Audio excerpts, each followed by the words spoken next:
How do players and developers of citizen science games conceptualize skill chains?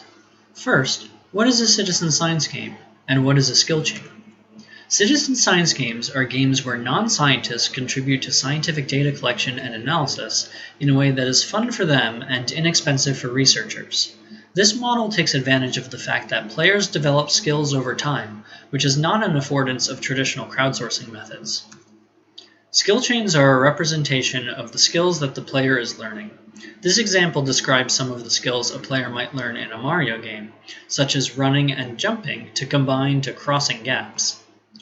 Skill chains are a form of knowledge tracing. They help game designers understand what skills are needed to teach to the player. They also identify where breakdowns are happening in play, which supports the creation of dynamic tutorials or other instructional scaffolding. And finally, skill chains are a way to help the players track progress. Citizen science games need all three of these use cases in order to properly teach players how to contribute to the scientific aspects of the game. Typically, skill chains are manually curated by developers, which can create biased results. Alternatively, developers can create skill chains through an intensive cognitive task analysis, but this costs time and resources, and you need someone with CTA expertise. The workflow of citizen science game development doesn't allow for either of these methods to be effective. So what if we just ask the players? Because video games are a structured domain, we hypothesize that players might have a clear understanding of the skills they employ. We aimed to explore how free recall could be used to understand player and developer conceptualizations of skills in CSGs.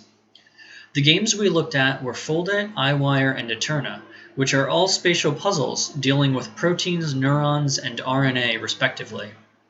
We elicited skill chains from 22 participants and conducted semi-structured interviews with 11 of them. The details of our procedure are available in the paper. I'll briefly cycle through a few of the skill chains we got, so you can see the diversity between them, not only in the aesthetics and text, but in structure as well. Our first analysis of the data was a multi-coder reflexive thematic analysis on the skill chains themselves. From this process, we created 9 categories of labels: actions, practice, procedures, strategies, guidance, discoveries, social, objects, and motivation. We also compared these categories to previous skill models and to legends provided by our participants. We found that our categories are both necessary and sufficient to capture other classifications of skills. Next, in order to explore the data more deeply, we switched to a single coder reflexive thematic analysis, dropping our previous theoretical assumptions. This analysis produced 4 themes. Experts learn experientially through exploration and socialization. Participants spent a lot of effort describing the process of playing, from surface-level interactions to detailed interactions with the game. They also talked about the tutorials as if they were passive and standard experiences that everyone receives in the same way. This was especially true for novices and developers. Participants would equate the tutorial with the entire onboarding, and they would also frame their skill chains as if describing a prototypical novice's journey to expertise. And finally, participants framed their knowledge using structural markers, flowcharts, and emphasis on the motivational purposes of play. So how do players and developers conceptualize the skills gained through play? We saw 4 models of skill chains, as well as hybrid combinations of these. Tutorial-oriented skill chains focused on describing the skills as they are taught in the tutorial.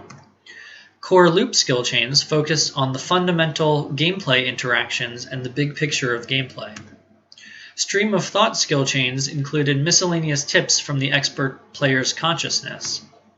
Finally, the what you see is all there is approach attempted to catalog every game element, paying special attention to controls and on-screen visuals, sometimes at the expense of describing more nuanced and latent gameplay features.